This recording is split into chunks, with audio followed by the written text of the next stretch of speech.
Some of these men will soon be back with their outfits. They are only slightly wounded and will receive relatively brief treatment in the combat zone.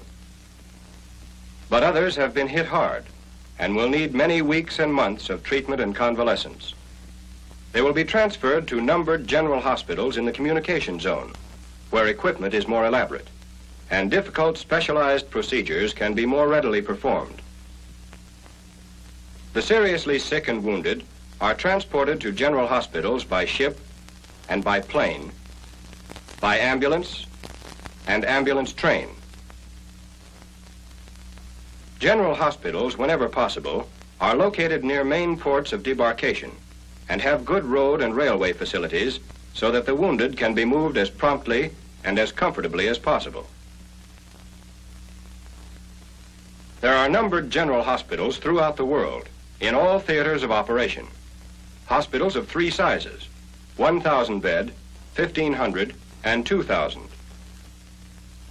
They are housed in many types of structures which vary with the climate, terrain, and the building materials obtainable. For example, theater of operation buildings in New Caledonia, a converted civilian hospital in England. In India, wards with thatched roofs. In New Zealand, a public building. Brick walls to protect against the blazing heat of Iran. Nissen huts in England. Floored tents on Rendova. A hastily constructed hospital on Leyte.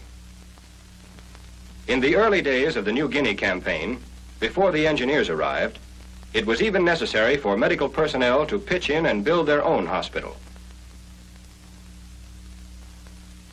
2 or more general hospitals may be combined under a separate headquarters to form a hospital center. The hospital center performs the administrative and command functions for all the general hospitals attached to the center. This pooling of resources results in economy of personnel, facilities, and overhead. For example, the center headquarters may act as a single receiving and evacuation section for the several general hospitals comprising the center. In this way, duplication is avoided. Another advantage of this pooling lies in the opportunities for specialization.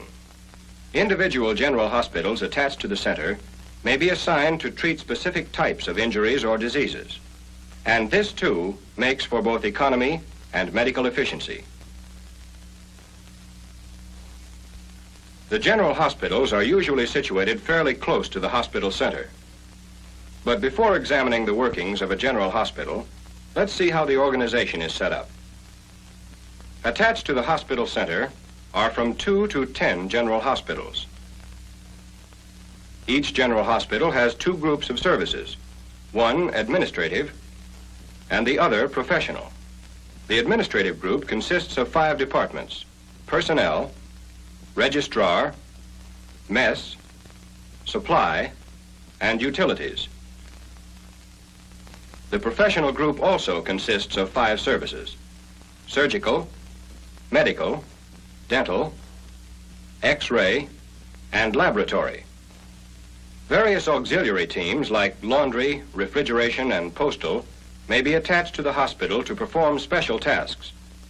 Such teams are assigned only when the services they perform cannot be supplied by other nearby organizations.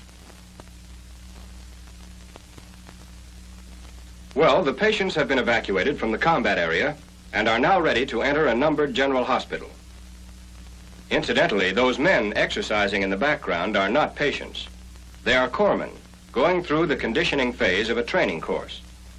The medical department requires an efficient and thoroughly trained group of officers and enlisted personnel to tend to the needs of the sick and the wounded. The patients will now be admitted to the hospital at the receiving and disposition section. It's one of the few occasions when they will have any direct contact with a branch of the administrative service. But the professional services, on the other hand, are involved in their day-to-day existence, their treatment and recovery. Let's take a look at the way the professional services operate. First, surgery. In the general hospital, surgical procedures are usually more difficult and complex than those in the field, evacuation, or station hospitals. Therefore, the serious cases are transferred to the general hospital, where the facilities for treatment are more elaborate. The surgical service is made up of various sections: general surgery, orthopedics, eye, ear, nose, and throat, septic surgery, urology, and neurosurgery. A thoracic section exists in 2,000-bed hospitals only. The chief of the entire service not only performs surgery himself, but acts as consultant to the entire hospital in all matters pertaining to surgery. Each surgical section is headed by a medical corps officer who may act as consultant when authority has been delegated to him by the chief of the surgical service. He assigns each case to the appropriate surgical ward and is responsible for all operative procedures. Surgical teams are sometimes called in to augment the regular personnel. These teams consist of a surgeon, an assistant, an anesthetist, and 3 enlisted technicians. After the operation, patients are assigned to the appropriate wards. For example, some orthopedic patients may require the use of elaborate traction apparatus. It goes without saying that the sympathy and professional skill of the nursing staff play a large part in the process of recovery. Other patients may be assigned to general wards corresponding to the various sections in the surgical service. Post-operative treatment is also given in the various clinics, like eye, ear, nose, and throat. This patient has lost an eye and is being fitted with a substitute. The new eye is going to make a great difference, both in his appearance and in his state of mind.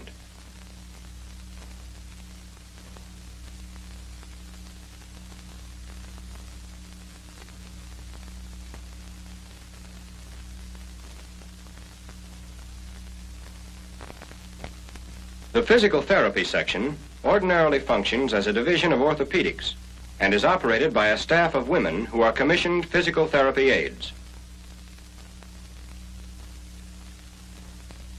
Those hot, swirling hydrotherapy baths help to tone up the nerves and muscles of injured limbs. Hydrotherapy is also effective in keeping the stumps of amputees clean.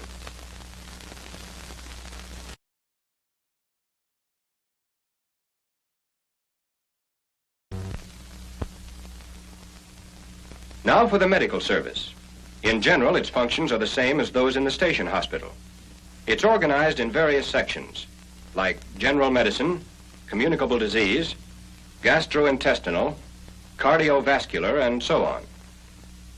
The dental service is charged with all dental procedures, including X-ray, laboratory work, and the keeping of dental records. Among the specialists on the dental staff are a prosthodontist and an oral surgeon.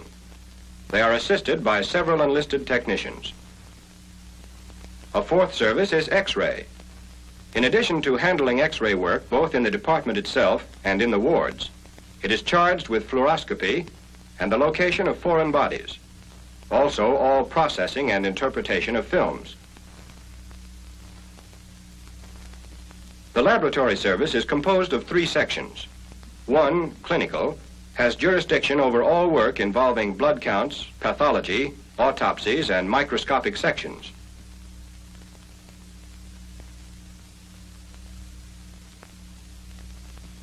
The biochemical section performs tests on categories like blood sugars and non-protein nitrogen. A third section performs bacteriological and serological tests, including Wassermann's and Kahn's. As in the case of receiving and disposition, the laboratory sections at the various hospitals assigned to the center may be pooled to operate a single laboratory. All hospitals at the center would then have access to the facilities of this central laboratory. The pharmacy prepares and issues drugs and prescriptions for all divisions of the hospital. It is supervised by a medical corps officer and operates under a technician who is a registered pharmacist.